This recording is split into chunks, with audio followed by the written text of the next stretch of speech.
నమస్తే, welcome to దూత media సినీ ముత్యాలు. రజనీకాంత్ తర్వాత తెలుగులో అంత మార్కెట్ సంపాదించుకున్నారు ఈ కోలీవుడ్ కథానాయకుడు.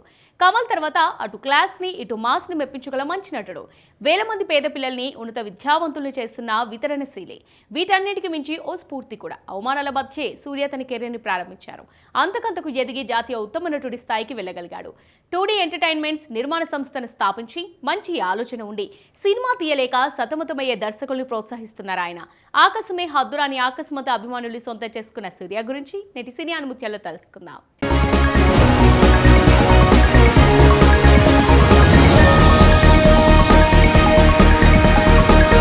సూర్య చెన్నైలో 1975 జూలై 23న తమిళ సినీ నటుడు శివకుమార్ లక్ష్మి దంపతులకు జన్మించారు. సూర్య అసలు పేరు శరవణన్ శివకుమార్. అతను చెన్నైలోని సెయింట్ బేడేస్ ఆంగ్లో ఇండియన్ స్కూల్లో చదివాడు. చెన్నైలోని లయోలా కాలేజ్లో డిగ్రీ బీకాం పూర్తి చేశారు. సూర్యకు ఒక సోదరుడు కార్తీ, ఒక సోదరి బృందా ఉన్నారు. తండ్రి సింధు భైరవి ఫేమ్ శివకుమార్ తమిళంలో ఒకప్పుడు పేరున్న హీరో. 2006 సెప్టెంబర్ 11న నటి జ్యోతికను సూర్య వివాహం చేసుకున్నారు.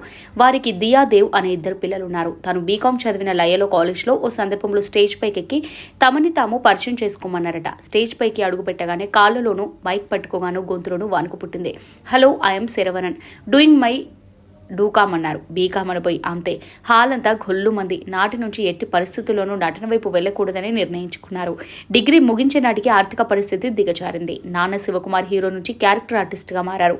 నటించే అవకాశాలు ఎప్పుడో కానీ వచ్చేవి కాదు. తమ్ముడు కార్తీ ఇంటర్ చదువుతుండేవాడు. చెల్లెలు బృందా 10th లో ఉంది కాబట్టి పెద్ద కొడుకుగా ఇంటి భారం తానే తీసుకున్నారు. ఉద్యోగ వేటలో పడి 2 నెలలు తిరిగి ఓ గార్మెంట్ కంపెనీలో ఉద్యోగం సంపాదించారు. అక్కడ మొదటి సంపాదనగా 1200తో అమ్మకు చీర కొన్నారట. అప్పటి నుంచి తనపై తనకు కాస్త నమ్మకం వచ్చింది.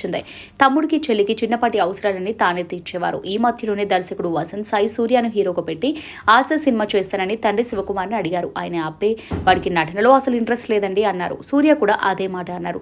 దీంతో గార్మెంట్ కంపెనీ ఉద్యోగిగా ఉన్న సూర్య అదే బిజినెస్ లోకి వెళ్లాలనుకున్నారు. అప్పు చేసి సొంత కంపెనీ పెట్టారు. బిజినెస్ కూడా పర్వాలేదు అనిపించుకుంది. ఎందుకో పోను ఆ రంగంపై ఆయనకు ఆసక్తి పోయింది. కంపెనీ మూసేశారు.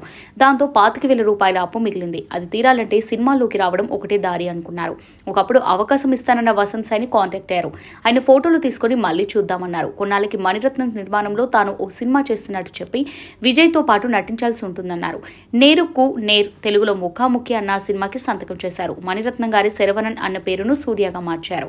స్టిల్ కెమెరా ముందైనా నిల్చున్న నవ్వని వారు మూవీ కెమెరా ముందు ఎలా నవ్వుతారు? నవ్వాలన్నా, డైలాగ్ చెప్పాలన్నా, ఏదో ఒక ఎమోషన్ చూపించాలన్నా గిలగిల్లాడేవారట.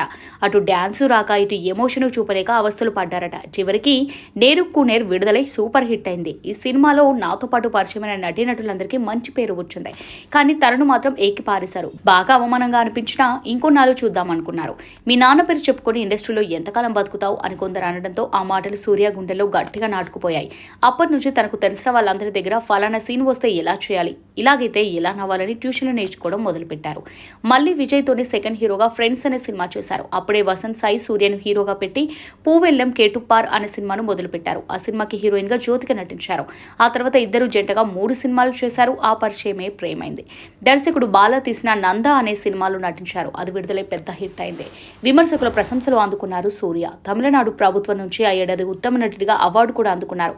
గౌతమ్ వాసుదేవ్ మీనన్ కాక్కా కక్క కథతో సూర్యను కలిశారు. ఆ సినిమాకు జ్యోతిక కథనాయిక. ఆ చిత్రం ఇద్దరి కాంబినేషన్ లో తొలి బ్లాక్ బస్టర్ సినిమాగా నిలిచింది. అదే సినిమాను తెలుగులో ఘర్షణ పేరుతో రీమేక్ చేశారు. కాక్కా కాక్క సినిమా తర్వాత గజనీతో తెలుగు వారికి పరిచయం అయ్యారు. ఆ సినిమాతో తెలుగులో ఆయన స్టార్ గా మారారు. ఇక సూర్య సన్ ఆఫ్ కృష్ణన్తో తెలుగులో తనకంటూ ప్రత్యేక బేస్ ని సంపాదించుకున్నారు. తనకంటూ ప్రత్యేక ఫ్యాన్ బేస్ ని సంపాదించుకున్నారు. నువ్వు నేను ప్రేమలో జంటగా నటించాక జ్యోతితో పెళ్లిపీటలెక్కారు. క్లాస్ తో పాటు మాస్ సినిమాలైతే మరింత రీచ్ ఉంటుందనే సింగం సిరీస్ సినిమాలకు ఒప్పుకున్నారు. అలా వరుస అవకాశాలు అతని తలుపు తట్టాయి. ఎన్నో అవార్డులను సొంతం చేసుకున్నారు. ఆగరం ఫౌండేషన్ స్థాపించి పేద పిల్లలకి ఉచితంగా ఉన్నత విద్య, ఉద్యోగ నైపుణ్యాలు అందిస్తున్నారు. ఇప్పటిదాకా 4,000 మంది విద్యార్థులకి ఇలా సాయపడ్డారు. జ్యోతిక సూచనతోనే పిల్లలు దియా దేవుల పేరు మీద 2D ఎంటర్టైన్మెంట్స్ నిర్మాణ సంస్థను స్థాపించారు. మంచి ఆలోచన ఉండి సినిమా తీయలేక సతమతమయ్యే దర్శకుల్ని ప్రోత్సహిస్తున్నారు. ఆకాశమే హద్దురా, జై భీమ్ వారి నిర్మాణంలో వచ్చినవే. నటులకి సంబంధించిన ఫిలింఫేర్ అవార్డులో best actor, best supporting actor, best actor critics choice అనే 3 విభాగాలుంటాయి. ఆ 3ంటిని అందుకున్న ఏకైక నటుడు సూర్యనే. తమిళంలో సూర్య కన్నా విజయ్, అజిత్ బాధ్యతలు ముందంజలో ఉన్న తెలుగులో సూర్యకి ఆ ఇద్దరికన్నా పెద్ద మార్కెట్ ఉంది. అందువల్లే అత్యధిక సంపాదన ఉన్న యువ నటుడుగా 2012, 13, 15, 16, 17, 18లో ఫోర్బ్స్ 100 లిస్టులో స్థానం సాధించారు. ఆస్కార్ అవార్డ్స్ కమిటీలోకి ఆహ్వానితుడిగా వెళ్లిన తొలి దక్షిణ భారతీయ నటుడు సూర్యని. ఆ సంస్థ యూట్యూబ్ ఛానల్స్ లో స్థానం దక్కించుకున్న తొలి భారతీయ సినిమా జై భీమ్. ఇది వాల్టి సినీ ముత్యాలు. కీప్ వాచింగ్ దూత మీడియా.